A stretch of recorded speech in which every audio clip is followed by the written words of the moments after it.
Hello everyone. आज की video में हम उत्तराखंड बोर्ड के कक्षा 10 के गणित के सैंपल पेपर जो उत्तराखंड बोर्ड द्वारा इस वर्ष दिए गए हैं उन्हें हल करेंगे। इस वर्ष के प्रश्न पत्र में अंक विभाजन कुछ बदल दिए गए हैं जो निम्न प्रकार हैं। इस वर्ष प्रश्न पत्र में कुल 27 प्रश्न होंगे जिनमें प्रश्न संख्या 1 में 8 खंड होंगे और प्रत्येक 1 अंक का, जबकि प्रश्न संख्या 2 से 9 तक 1 अंक का होगा और 10 से 16 तक 2 अंक, 17 से 21 तक 4 अंक के और 22 से 27 तक 5 अंक के होंगे। तो आइए शुरू करते हैं प्रश्न पत्र को हल करना।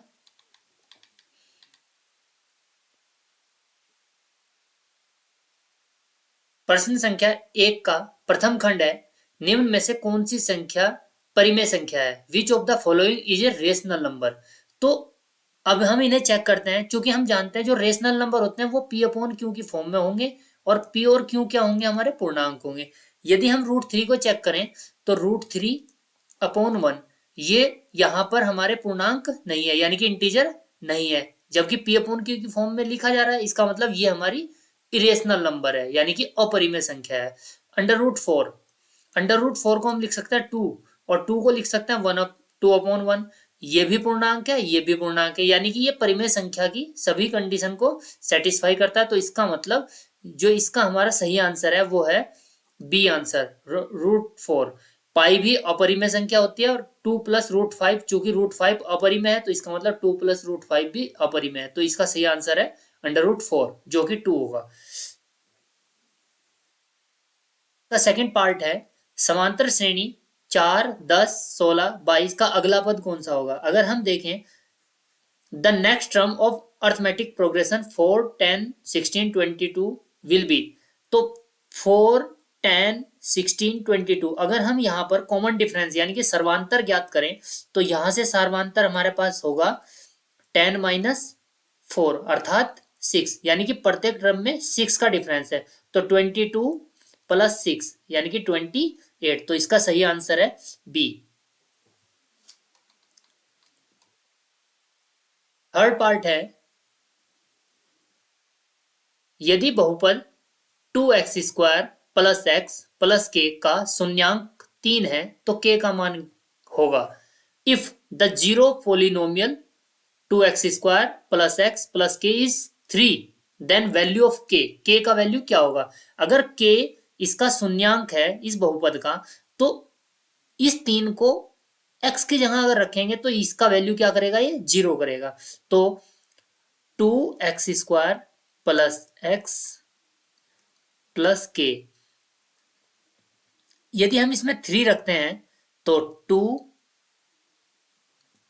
3² + 3 + k, चूंकि हमने x की जगह पे 3 रखा है और जो कि इसका शून्यांक है तो इसे क्या कर देगा? 0। तो 3 3 जा 9, 9 2 जा 18 + 3 + k = 0। ये 21 + k = 0, या हम यहां से लिख सकते हैं k = -21। तो k का वैल्यू कितना है हमारा? 21। तो इसका सही ऑप्शन है डी, -21। द्विघात समीकरण x² - 9 के मूल होंगे। तो roots of quadratic equation x² - 9 will be, इसके रूट्स कितने होंगे या मूल क्या होंगे?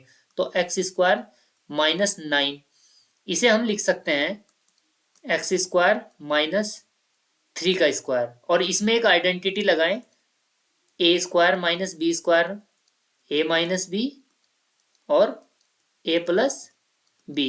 तो यहां से होगा x - 3 और x + 3। तो यहां से अगर इसे 0 रखेंगे x - 3 = 0, तो यहां से हमारा आएगा x = 3, और सेकंड वाले x + 3 को 0 रखेंगे तो यहां से आएगा हमारा x = -3। तो इसका मतलब हमारे दो रूट क्या है? 3 और -3 है। तो इसका ऑप्शन ए सही होगा। चलते हैं नेक्स्ट की ओर।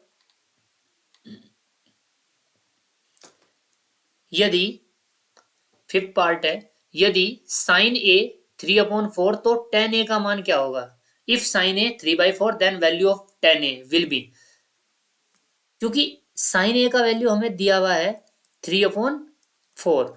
अब अगर मैं इससे ट्रायंगल बना लूं, क्योंकि हम जानते हैं LAL KK साइन 3/4, तो साइन में 3 होगा हमारा लंब और 4 होगा कर्ण। अगर एक छोटा सा ट्रायंगल बना ले और यहां पर हम इस ए एंगल को यहां लें,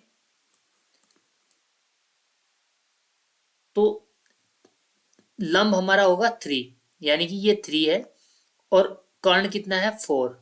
तो ये साइड हम निकालेंगे, पीजीटी से हम आसानी से निकाल सकते हैं 4 का square equal 3 square plus AB square.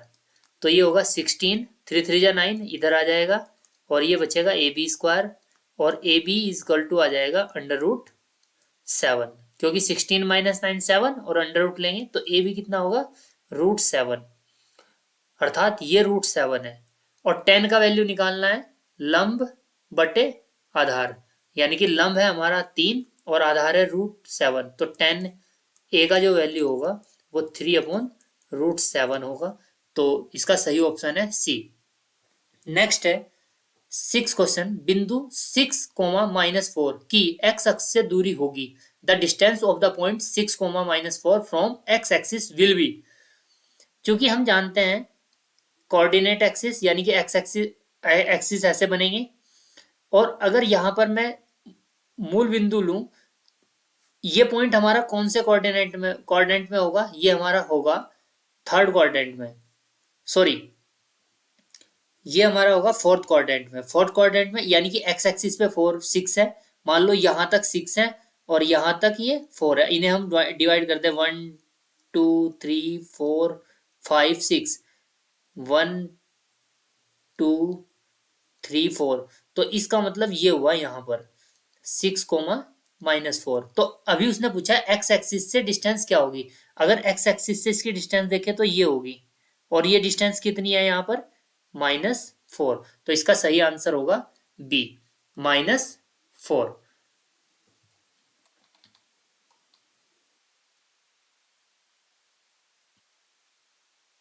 7 part है इसका। निम्न में से कौन सी संख्या किसी घटना की प्रायिकता नहीं हो सकती, which of the following can not be the probability of an event. एक इवेंट की प्रोबेबिलिटी नहीं हो सकती या किसी की घटना की प्रायिकता नहीं हो सकती, क्योंकि हम जानते हैं प्रायिकता का जो वैल्यू होता है वो हमेशा 1 के इक्वल या 0 से बड़ा होता है और या 1 के बराबर होता है, तो 0 से 1 तक ही होती है, और ये यहाँ पर नेगेटिव दिया है तो किसी भी घटना की प्रायिकता नेगेटिव नहीं हो सकती, तो इसका ऑप्शन है बी -1.5 नहीं हो सकती प्रायिकता। नेक्स्ट क्वेश्चन है हमारा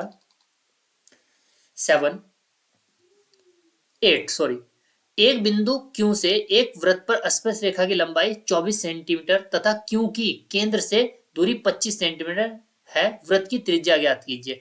from A point Q the length of the tangent of a circle is 24 and the distance of Q from the center 25 centimetre, the radius of circle is। यदि मैं एक सर्कल बनाऊं और एक बिंदु Q से वृत्त पर स्पर्श रेखा, यहां से मैं कोई एक स्पर्श रेखा खींचूं इस पॉइंट से, यहां पर ये Q पॉइंट है और Q से सेंटर की जो डिस्टेंस है वो 25 है, अर्थात ये 25 है, तो ये रेडियस आपको बतानी है। इसे मैं O मान लेता हूं और इसे मैं A मान लेता हूं। तो इसमें हम चूंकि हम जानते हैं यहां पर ये एंगल क्या होगा 90, तो इसमें PGT लगा सकते हैं। तो PGT से पाइथागोरस प्रमेय से 25 का स्क्वायर, और चूंकि QA ये है 24 सेंटीमीटर, ये भी 25 सेंटीमीटर, तो AO निकालनी है। 25 का square is equal to 24 square plus AO square जो कि रेडियस है, तो ये हो जाएगा 625 576 और प्लस AO स्क्वायर। ये 576 625 में से 576 माइनस होगा तो AO स्क्वायर, ये माइनस करके आएगा 9, 5 - 6 9 आएगा और 12 यानी कि 49 AO स्क्वायर, और यहाँ से AO अगर देखें हम तो ये आ जाएगा 7, क्योंकि 49 का स्क्वायर रूट होता है 7। तो इसका रेडियस जो होगी सर्किल की या वृत्त की जो त्रिज्या होगी वो होगी 7 सेंटीमीटर। इसका ऑप्शन ए सही है। नेक्स्ट क्वेश्चन की ओर हम चलते हैं, जो कि दूसरा क्वेश्चन है। चूंकि पहले पार्ट में 8 क्वेश्चन थे जो 8 नंबर के हैं, तो अब सेकंड क्वेश्चन है, संख्या 200 को 2 की पावर n 5 की पावर n के रूप में व्यक्त कीजिए। तो यहीं पे सॉल्व कर देते हैं सेकंड को। ये शॉर्ट क्वेश्चन है, तो 200 के हम अगर हम अभाज्य गुणनखंड कर लें, 2 से डिवाइड करें तो 100 आएगा, 2 से 50, 2 से 25 और 5 से 5 और 5 से अगेन 1। तो इसका मतलब हम इसे 200 को लिख सकते हैं, 200 को लिख सकते हैं 2 की पावर, आप देख रहे हैं 2 कितने टाइम आया है, 1 2 3, 2 की पावर 3 इंटू 5 की पावर 2, यही उसने कहा था इस फॉर्म में लिखिए। थर्ड क्वेश्चन है, द्विघात समीकरण का मानक रूप लिखिए। Standard, write down standard form of quadratic equation. Quadratic equation का जो स्टैंडर्ड रूप है वो है a x square plus b x plus c is equal to 0, ये स्टैंडर्ड रूप है। और यहाँ पर a not is equal to 0 और बी और सी क्या है, हमारे रियल नंबर है, a b and c real number. तो ये इसका स्टैंडर्ड रूप है। नेक्स्ट है, फोर्थ क्वेश्चन है, फोर्थ यहीं पे सॉल्व करेंगे हम इसे भी। एक आयताकार बाग का अर्ध परिमाप 36 मीटर है। आयताकार बाग, तो आयताकार बाग जो होगा उसकी लंबाई होगी L और चौड़ाई होगी B। आप ये ऐसे लिखेंगे, माना आयताकार बाग की लंबाई L चौड़ाई B, अर्ध परिमाप 36 है, तो अर्ध परिमाप कितना है, 36। थोड़ा सही पूरा लिखेंगे, बाग का अर्ध परिमाप, मैं क्योंकि जगह कम है तो यहाँ पे ऐसे ही कर दे रहे हैं। तो ये आ जाएगा L प्लस बी, अर्ध परिमाप होता है L प्लस बी, क्योंकि परिमाप होता है 2L, 2 bracket L plus B और अर्ध परिमाप L plus b is equal to 36। दूसरा उसने कहा है, यदि इस बाग की लंबाई इसकी चौड़ाई से 4 मीटर अधिक है। इक्वेशन फर्स्ट, इस बाग की लंबाई यानी कि दिया है L जो है B से 4 अधिक है, तो L की जगह पे हम B प्लस 4 रख सकते हैं, B plus 4 plus B is equal to 36, B और B 2B, 36 माइनस 4 और B इजकल टू आ जाएगा हमारा 36 में से 32 और 2 डिवाइड में जाएगा तो B आ जाएगा हमारा 16। अगर B 16 है तो L कितना होगा, L बराबर हो जाएगा 16 प्लस 4 यानी कि 20, तो L हो जाएगा 20, यानी कि लंबाई जो होगी 20 होगी। मीटर लिख सकते हैं हम, मीटर। तो यही हमें पूछा था, बाग की विमाएं ज्ञात कीजिए। नेक्स्ट क्वेश्चन है, फिफ्थ क्वेश्चन, बिंदुओं 0,0 तथा 36,15 के बीच की दूरी ज्ञात कीजिए। दो बिंदुओं के बीच की दूरी का जो फॉर्मूला होता है वो ये होता है, d is equal to x1 minus x2 का whole square plus y1 minus y2 का होल स्क्वायर। तो अगर आप इसे x1, इसे y1 और इसे x2 और इसे y2 मान लें तो इसमें रखेंगे फॉर्मूले में, तो सॉल्व करेंगे इसे, तो ये आ जाएगा 0 माइनस 36 का स्क्वायर प्लस 0 माइनस 15 का स्क्वायर। तो आप इसे आसानी से सॉल्व कर सकते हैं, तो आप इसे ट्राई करें। ये हो जाएगा 36 का स्क्वायर और प्लस 15 का स्क्वायर, तो आप इसे सॉल्व करें। नेक्स्ट क्वेश्चन है 6, दो समरूप त्रिभुजों की भुजाओं का अनुपात 4:9 है, तो इस त्रिभुज के क्षेत्रफलों का अनुपात। तो जो त्रिभुज के क्षेत्रफलों, यहां पे सॉल्व करते हैं 6 क्वेश्चन को। त्रिभुज के क्षेत्रफल का अनुपात बराबर भुजाओं के वर्गों का अनुपात, भुजाओं के वर्गों का अनुपात, ये हमने पढ़ा है। पर में है एक, तो भुजाओं का अनुपात है 4:9, तो 4/9 का वर्ग, तो 4 चौक 16, 9 नम 81, तो क्षेत्रफलों का अनुपात हो जाएगा 16:81, ये 81। तो इस प्रकार इसे सॉल्व कर सकते हैं। छोटा सा ही क्वेश्चन था। 7th है, एक गोले का व्यास 14 सेंटीमीटर है, इसके वक्र पृष्ठ का क्षेत्रफल ज्ञात कीजिए। व्यास 14 है तो त्रिज्या कितनी होगी, 7 है, r बराबर होगी 14/2 अर्थात 7 सेंटीमीटर। और वक्र पृष्ठ का क्षेत्रफल, वक्र पृष्ठ का क्षेत्रफल ये यहीं पे लिख देंगे, वक्र पृष्ठ का क्षेत्रफल हम जानते हैं गोला है अर्थात 4πr², तो 4 22/7 और r है हमारा 7 × 7, 7 से 7 कैंसिल हो जाएगा, 22 चौक 88 × 7, आप गुणा कर लें आंसर होगा। नेक्स्ट है 8th क्वेश्चन है,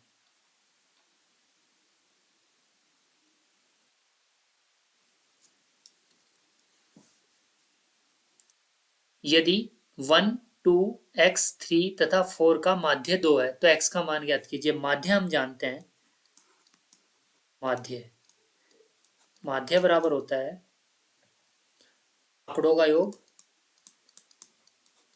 का योग बटे आंकड़ों की संख्या की संख्या। तो माध्य हमें दिया हुआ है 2 और आंकड़ों का योग यानी कि 1 + 2 + x + 3 + 4 अपॉन, हमारे पास 5 आंकड़े हैं, 5, तो 5 दूनी 10, इधर सॉल्व कर देते हैं, 5 दूनी 10 बराबर 4 और 3 7 और 2 9 और 1 10, यानी कि 10 + x, तो यहाँ से 10 इधर जाएगा तो x = कितना होगा, 0, तो इसका मतलब जो x है वो हमारा 0 है। क्वेश्चन नंबर 9 है हमारा, एक पासे को एक बार फेंका जाता है, एक सम संख्या प्राप्त होने की प्रायिकता ज्ञात कीजिए। तो 9th का सॉल्यूशन ऐसा कर सकते हैं, पासे को फेंकने पर, पासे को फेंकने पर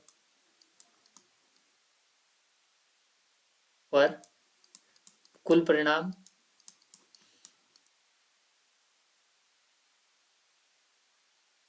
6 परिणाम होंगे हमारे, और सम संख्या के परिणाम, सम संख्या के अनुकूल परिणाम